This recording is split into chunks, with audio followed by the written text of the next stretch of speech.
This is Joycey. And Blake. And welcome to Savagely Scaled. You're turning... Oh, man. I need to reread. Slap. And now we're not doing it. And game. So in this episode, we are actually seeing what has been happening in the CrossFit world beyond the WODs that we do each day, right? We are going into the last couple months and seeing what is changed this year and maybe some prospects for next year, and seeing how the company is growing, how maybe affiliates may grow, or athletes. So, you ready to get into it? Let's do it. 5, 4, 3, 2, 1.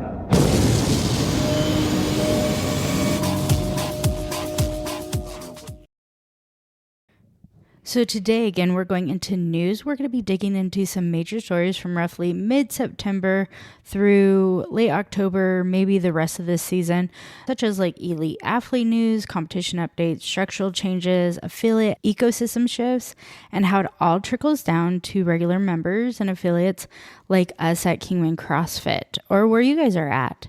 So, Joycey, what is the first thing we can go into next year and how that looks? So, as many of you know, I feel like personally, when it came to the 2025 CrossFit Games, I think like given the events of the 2024 Games, we kind of came into the games this year kind of unsure how CrossFit LLC was going to, respond to all of those events. How are the games going to be this year? How are the athletes going to feel?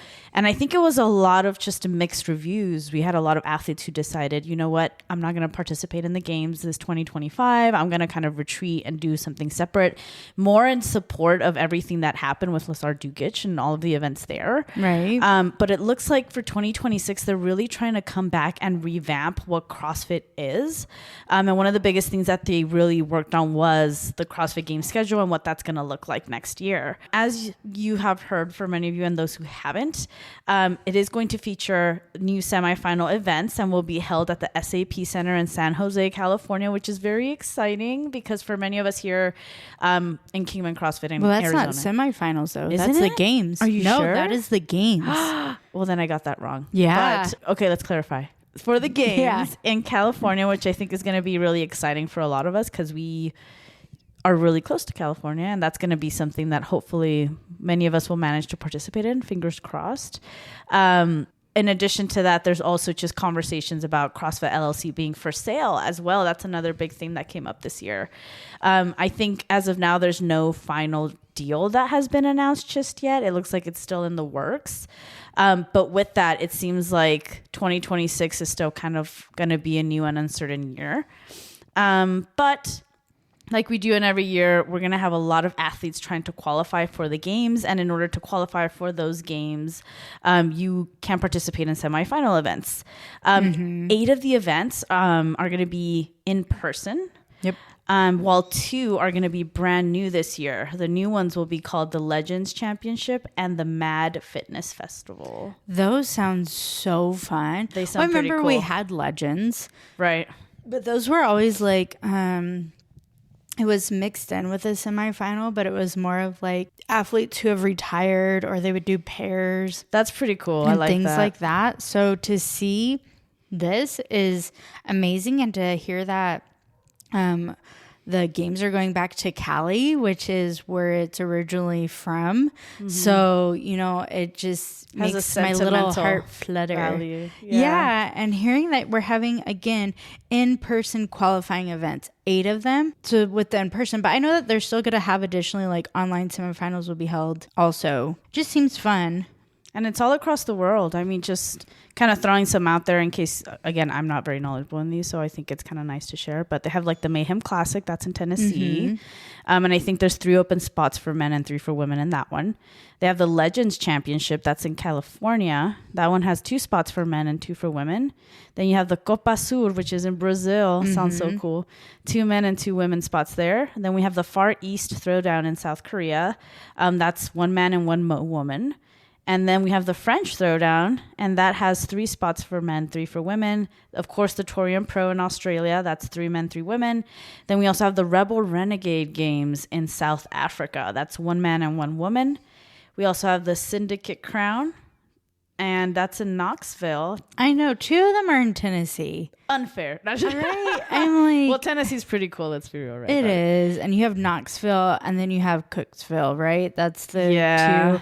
So, I mean, it's still fun areas. And that's 3 men and 3 women. And then we have, of course, the Mad Fitness Festival. That's going to be in Spain, 3 men, 3 women. And then Northern California Classic, 2 men, 2 women. But they're also going to be doing the online semifinals as well, in addition to. So and it looks the one June 11th to the 15th. And then we'll have 7 men and 7 women from that. So they're still keeping a little bit of that online presence there. I mean, I'm a little excited for this. Would I still like it better when they went back to like events where 6 women and 6 men were going? Like you get to see, more, I guess, heavy hitters competing. Are we going back to, if I didn't qualify here, I get to go to another one, and then that plays into like the athletes and how much they're competing throughout the year. Yeah, that's a good point. Am I able to do an in-person? If I don't qualify an in-person, my last thing is, whatchamacallit, online one compared, I feel like they learned from last semifinals and are kind of trying to fix it. But at the same time, I'm like, I don't know.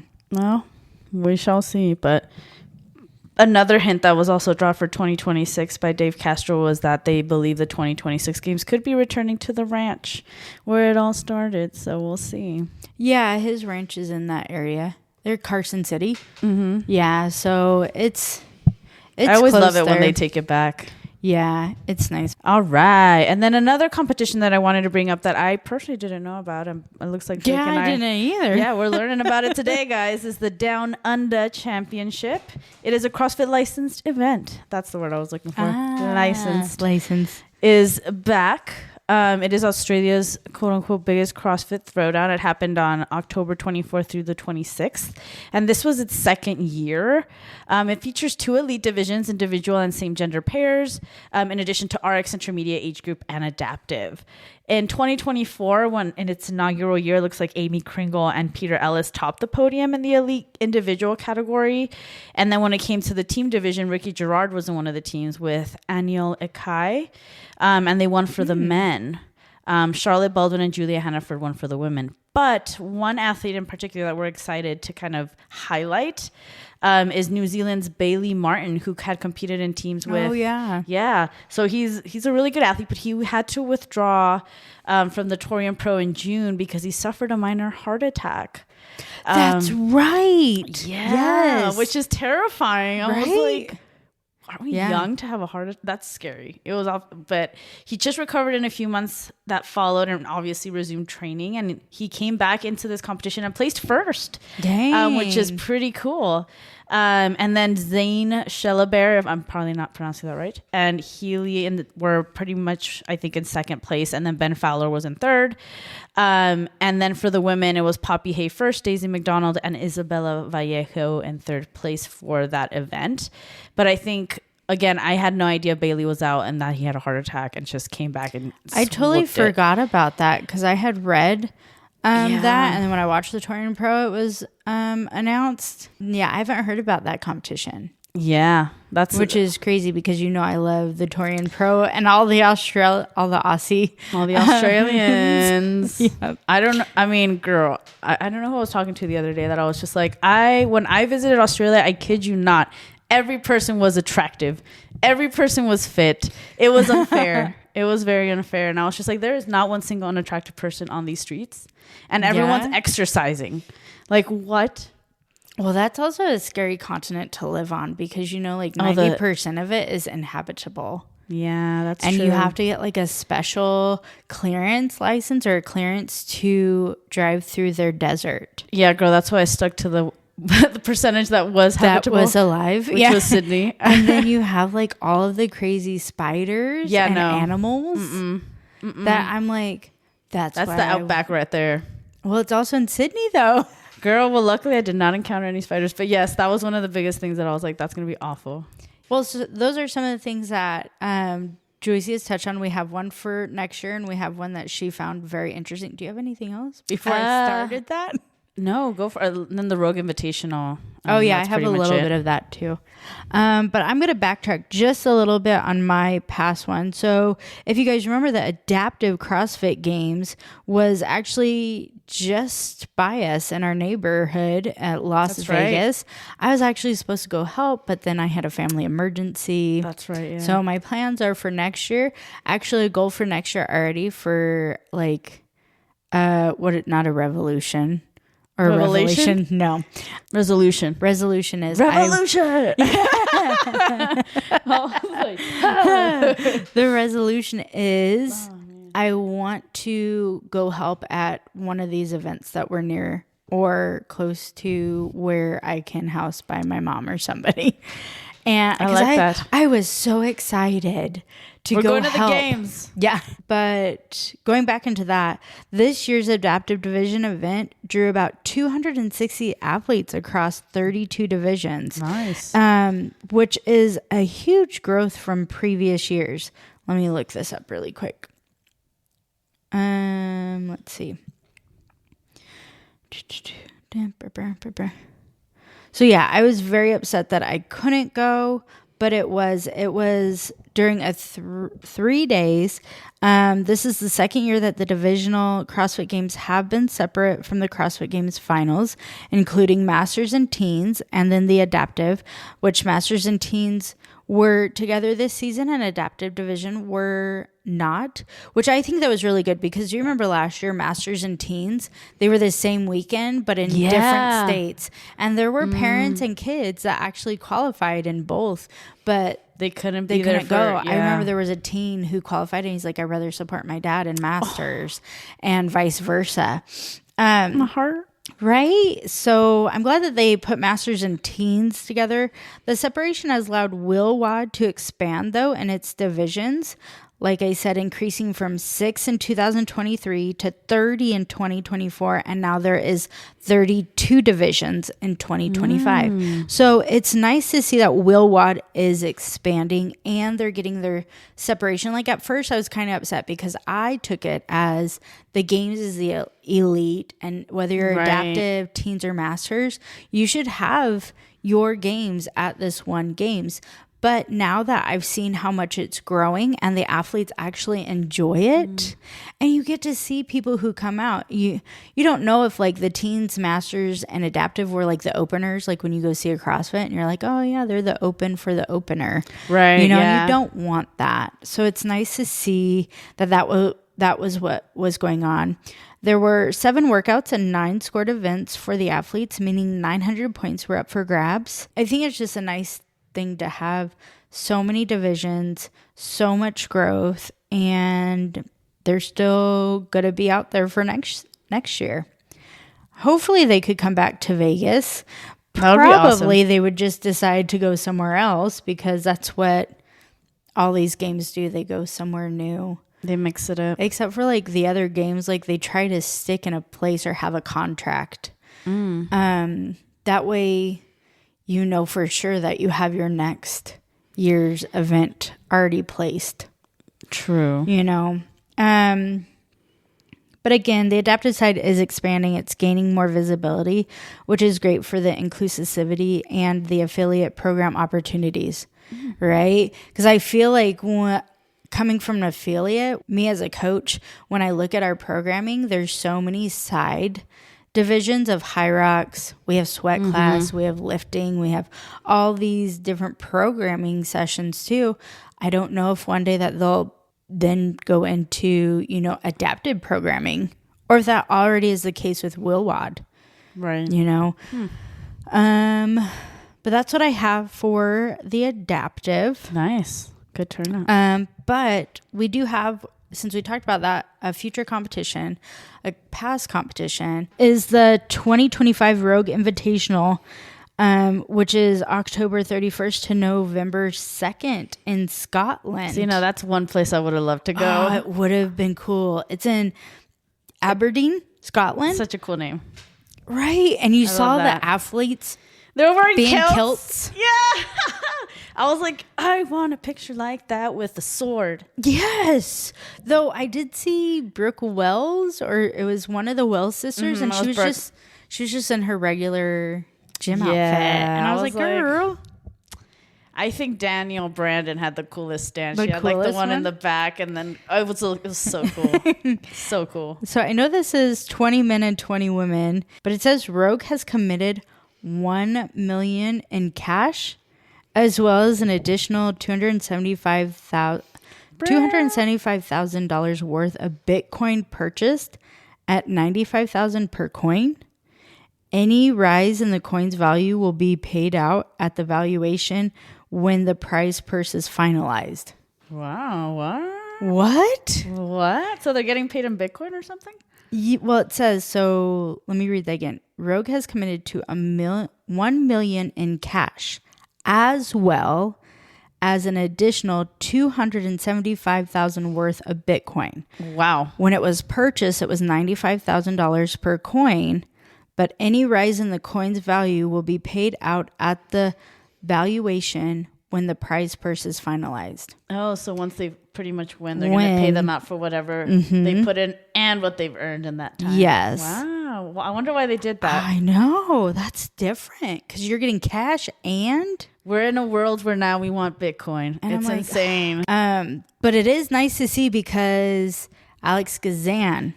Yeah, that's the one I'm excited to talk about. Yeah, the Rogue Invitational. And remember, she had to step out from the games because she was in a car accident after she had just won for a semifinal for a spot to the games. It was awful. Got into a car accident. She broke her fibula. I know. Which is a big deal. Like, which is a big deal. I'm like, that's like one of the bones that you're like, if you can't like that, oh God, I'd rather break a finger, break a toe, anything but a fibula.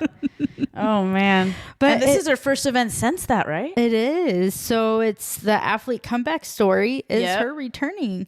And I cannot wait to see. She's been doing pretty good in the first two events. Oh, good. Oh my gosh. So side note, another tangent. News is always a tangent. I have been following her on Instagram, and she takes like hip hop classes and dancing classes. You did send me that. Ever since that, I love watching her. I'm like, yes, she's cool. She's more. I used to think I was like, oh, I don't know if I like her. I don't know if she's the type of athlete. Blah blah blah blah blah. But I did tell Maggie one day with her curly hair, I go, you look like Alex Gazan.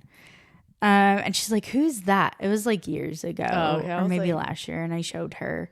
And she's like, oh, yeah, I know. But I do like Alex Gazan. I do, too. So, again, back to that. I love watching her. Classes, yeah. Yes. She has edibles. See?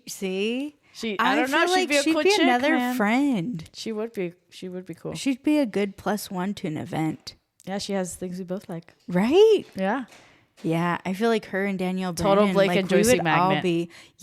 We should just invite them to Disneyland one day. I feel like Brandon's too cool for that. Okay, well, Haley Adams isn't. We should take her, but cool. She's really young. And then Mala Bryan can make us bread. Yeah. Something else I wanted to bring up is HYROX. It's gaining traction, girl. Not just at our gym, but also it seems like amongst the CrossFit community. I don't know if you heard, but Brooke and Sydney Wells participated in their first HYROX event in HYROX Boston. The pro doubles division and got second place, which is pretty cool. It was sponsored by HWPO by the one and only Matt Frazier, which was kind of, I thought, neat as well. Yeah. So what a way to just jump in there and be like, second place.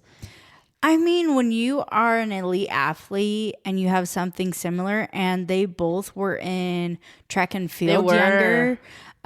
So That's true. I don't see... You're not surprised. Yeah. But it is exciting also just to see some people at our gym who are going to be jumping into the HYROX world. And yeah, because our programming has that option. Does it? Oh, yeah. Ooh. Programming that options that are embracing it because they see that it's growing at this time. Yeah. Is it going to stay? We don't know. We don't know if things stay and things go. CrossFit stays. Thankfully. But it also has a lull of up and downs. Mm-hmm. So you just don't know with it.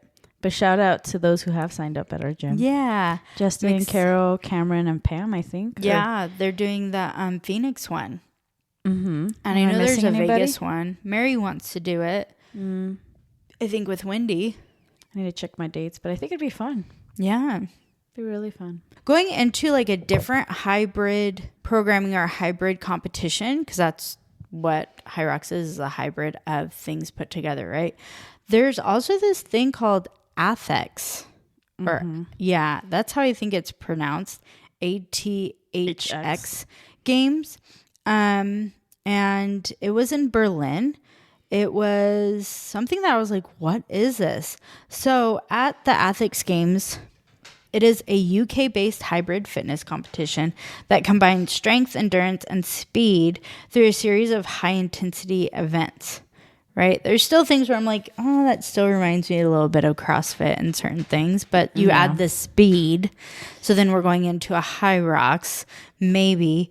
It's designed for the athletes of all levels, though. The program features challenges such as barbell lifts, cardio machines, functional movements, and tactical workouts that test both strength and endurance. So with this, ATHX is gaining momentum, and athletes like Lucy McGonigal, BKG, and Chandler Smith have previously competed in them. So I think it's also a lot of these retired athletes or the athletes who kind of stepped away from CrossFit this last couple of years or last year. Like quote unquote the legends, I guess. Yeah, or like big names that you were like, oh man, they didn't want to do it this year. Like Chandler Smith. I like Chandler BKG Smith. is a really big one too. They're fun to watch. They are. So this happened a couple weekends ago, and athletes James Sprague, or how do you pronounce his name, Joycey? Sprague. Ty Jenkins, Ella Wilkinson, Jen Murr, and Graham Holiday. That makes way more sense. All participated in their first ATHX game across the team and individual divisions. So the results were Jenkins and Sprague competed as a team, finishing first. Wilkins and Murr fared the same, with Holiday, who competed as an individual, finishing fifth. Aaron Curto won the men's title, and Cheris Zach claimed the women's title. So they do have... they have recently announced 2026 events across 9 countries as its hybrid model gains global traction. So this might be another new thing. So we'll see. With all these hybrid and different kinds of games, like the Down Under games. There's a lot of stuff coming out. Yeah, so there's a big growth in it. This can signal over to opportunities for affiliates, like we just said, like... training in that area, because we also have different types of athletes. And I know in our gym we have CrossFit and we have sweat. We also have weightlifting and we have personal training. Our weightlifting, though, is more of a different commitment than you coming to class. Like, we don't have a weightlifting class. There's some gyms that have weightlifting classes. And I think it just depends on how you want your affiliate to run, how you want to market things, what is your biggest bang for your buck.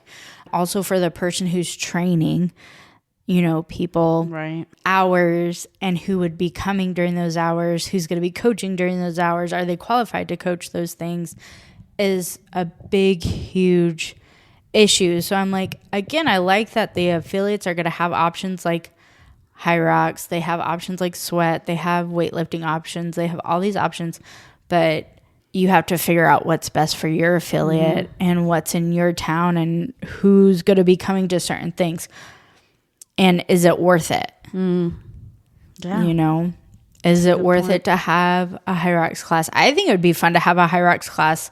So there was a feature noted that top CrossFit athletes competed in nearly 50 major events in 2025, with many logging 9 to 10 appearances. Wow. Yes, right? I think that's the most that we've had in a year because of all of these, again, going back to hybrid competitions or these in-person, online, WFP. You had, we just talked about the ATHX. You have underground, down under, like all these other, HYROX. I don't know if the Dubai Invitational still happens, but then you have the Rogue Invitational. Yeah. You had Legends again differently this year. WFP. So there's all kinds of things that are happening. So let me see. It's crazy what a world it is, right? It's like so vast now. Yeah. The only thing that like makes me worry is when this happens is what's happening to the athlete, right? Like the burnout. Yeah. Or people getting injured. That's the biggest one there. You know, or is it too much? Like, when is too much for these athletes? Never. That's the problem. I can even imagine you had 9 or even 10 appearances out of 10. Traveling the world, stacking points, and redefining what an off season even means. Right? Like, you can just look at this, which it was only Nick Matthew who made 9 out of 10 appearances. Unakoski was 8. Guy was 8 appearances. Jason Hopper 8. Ricky Gerard 8. James Spriggs 7. Jorge Fernandez 7. He's picking up. Right? So you have a lot of those, but doing all these appearances, are you winning anything? Yes, I love you, Jorge. You're winning, baby. Or like, is it where No, you're just going and it's because you love it, you got invited, you of course always are trying to win. Is it bettering you as an athlete, or is it making your body more tired or worse? Like when do you have an off season? And it's kind of hard too, because like you've mentioned, this could be a livelihood for many of them. Like they rely on this income to make ends meet. Yeah. So it's almost like I have to perform well and to my best. And it's very telling because, I mean, this year we had a lot of injuries too. I think Alexis Raptis like herniated a disc in her back.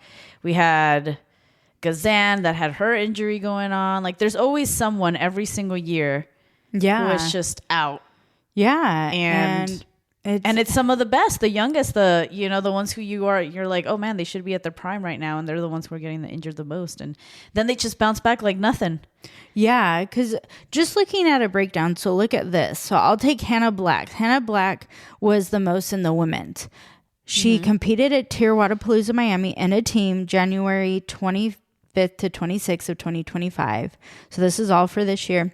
The fittest experience in January 31st to February 2nd, CrossFit Open, February 28th, March 17th, yeah. CrossFit in-person qualifier, April 5th and 6th, World Fitness Project Challenger, May 9th to 11th, CrossFit in-person qualifier, May 16th to 18th, wow. CrossFit in-person qualifying event, Torian Pro, May 30th to June 1st, that's so much. Metcon Rush, July 11th to 13th, World Fitness Project Pro, August 29th to 31st. Right? It's bananas. It really is. Ouch. Like that's your whole. So I guess August is what they did all of their numbers to. It's a lot on your body in a short amount of time.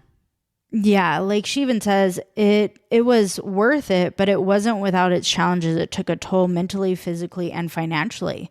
I truly wouldn't have been able to do it without the help of so many incredible people around me. Going into next season, I'm going to be more selective on the competitions I choose to do, depending on the opportunities they offer. So it is. So you can look at it at a point, are you trying to get your name out there and get as much competition under your belt to see how you do? Right. Or are you just like, oh, they say come, I'm going. There are reasons why some of the elite only go to certain ones. Yeah. Ouch. You know, because they know the toll on their body. But even like Ricky at 7 appearances out of 10, Jason Hopper was 7 out of 10. I wonder where Tia's at, because she doesn't do many appearances, but when she does, I think she knows like her better. thing. But like if you go to Lucy Campbell, she did 7 out of 10. You can look also Alexis Raptis did 8 out of 10. Brooke Wells did 8 out of 10. Danielle Brandon 7 out of 10. So you have to see like, did they qualify for in person? No, then I have to go online and see about qualifying. Then you had WFP in between, other smaller competitions in between. So I feel like there's a point where you can burn out as a new competitor. Absolutely, yeah. And you really need to take that off season, right? Because it's the strategy of planning for a peak versus an off season. Mm-hmm. So I don't know. Damn. And that might go into another thing for affiliates teaching their competitors or even their athletes about your rest versus competition. Mm-hmm. You know, because there is a new app that dropped about competitions, and that new app is called Comp World. Ooh. So that launches to aggregate local competitions, athletes, vendors in one feed. I like that. Right? I think it's really cool too. And I feel like this can circle back into going to the affiliates and teaching if people want to go to competitions. It also helps your affiliate, right? Yeah. To be in that app to get the word out there. But teaching our competitors that go to these competitions, what does rest look like? What does competition look like? What does deload week look like? Tips. But I like that because I feel like personally, when I try to look for competitions in Arizona, it's so hard. It is very difficult too. And this is just going to bridge that gap and just make it so much easier to not only, like you said, promote other gyms and their events, but help us find those events. And the one who is helping with it is Mark Short. It's SHORTT. Short. Yeah. Knows the grind of small business firsthand. So as the owner of Thick Boy Apparel, he spends most weekends on the road selling gear at local CrossFit competitions, events that sustain his business, right? However, finding those competitions became its own full-time job, which I feel like for us, like we would, but then we'd be like, oh, wait, they already happened. Yeah. So event information was scattered across, Facebook pages. Yep. Competition Corner was a big one I tried to always look at. And Eventbrite listings, making it nearly impossible to track what was happening and where. So Short created his own solution, Comp World. So it is a digital platform designed to gather every local competition in one place. This app is every single event, every competition, no matter what platform it's held on.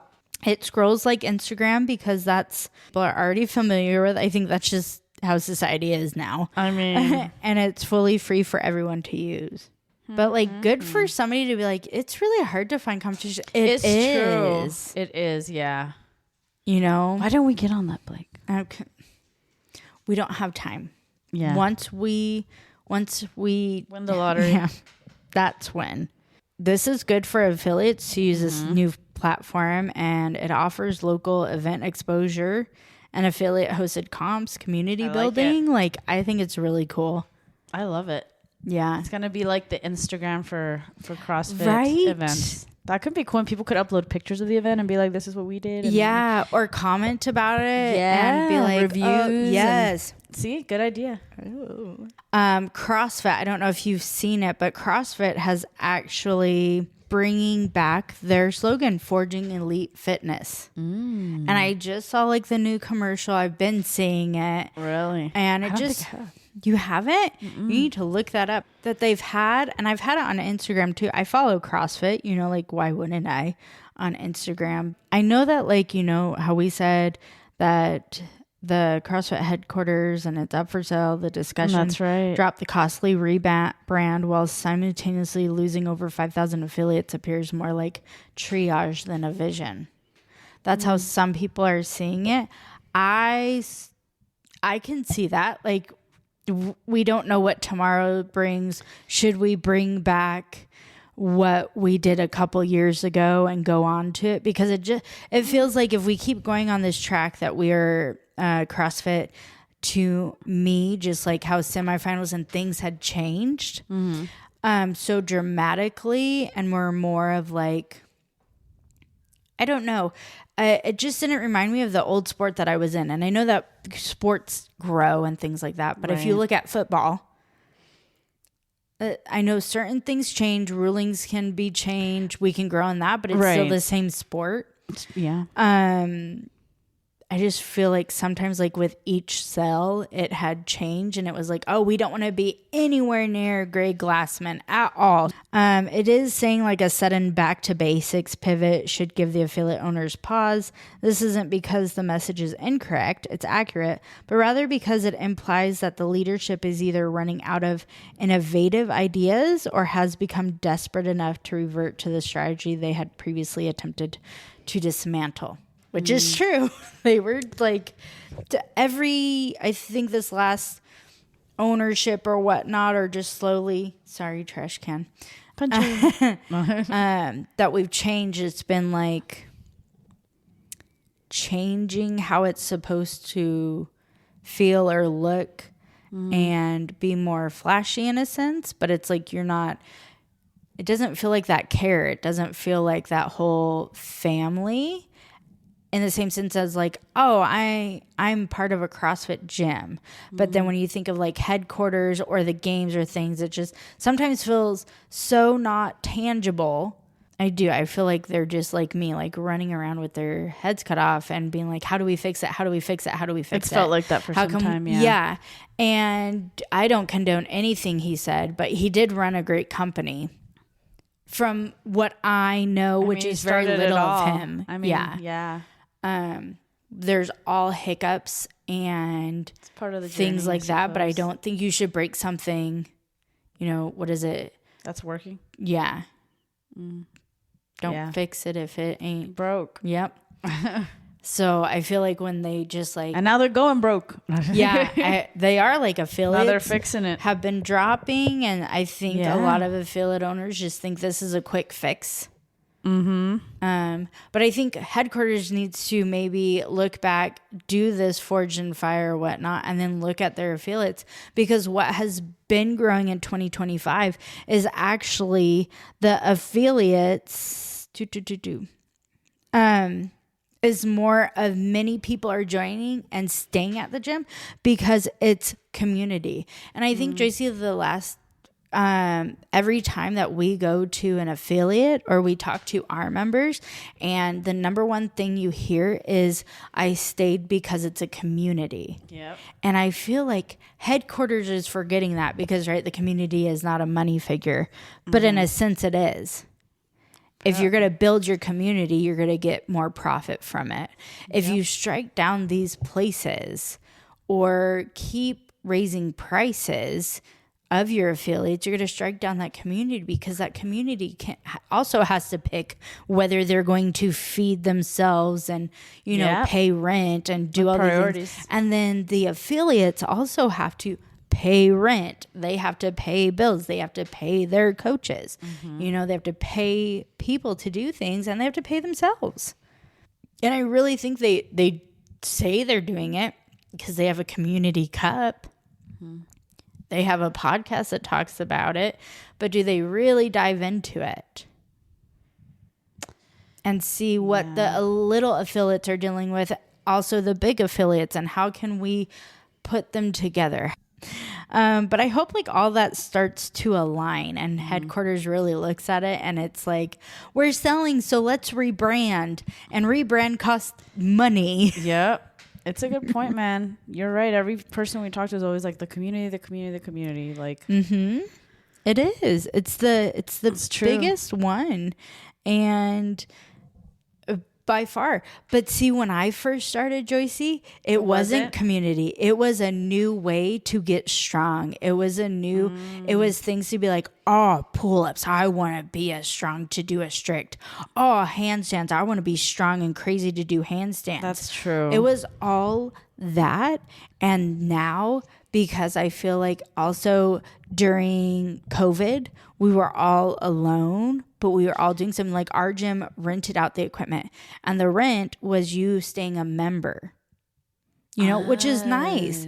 You're still like, oh, I'm still doing that. I'm still helping them, and they're helping me by renting equipment. And we still had workouts, and we did online workouts together too, and did Zoom. That's fun pretty cool. bingo.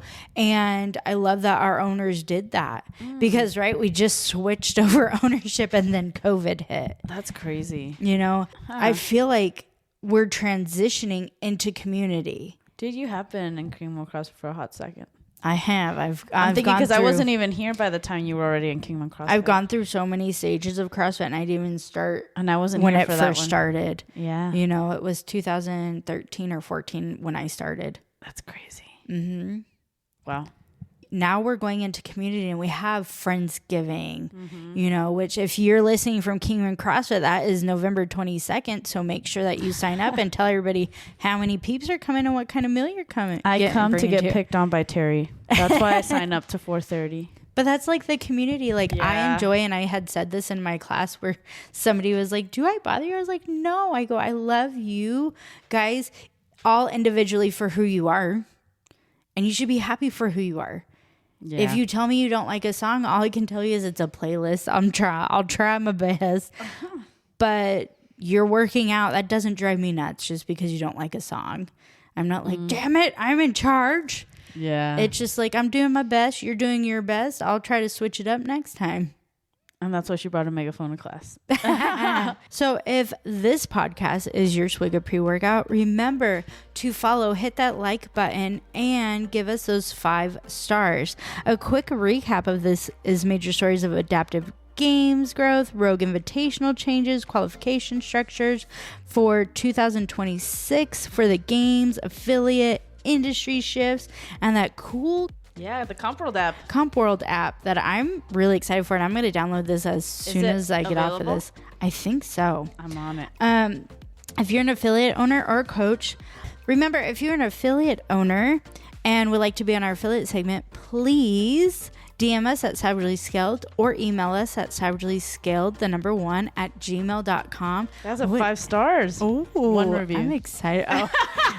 Still though. Also, if you have a PR for your friend or for yourself for a shout out, or even have a little request of an episode, you can also DM us or email us as well. And our next couple episodes, no, I'm just kidding. We will talk about us. But remember, don't be a Karen, Be a Sharon. and keep sharing. It helps us so much. Until We meet at the whiteboard again. Bye.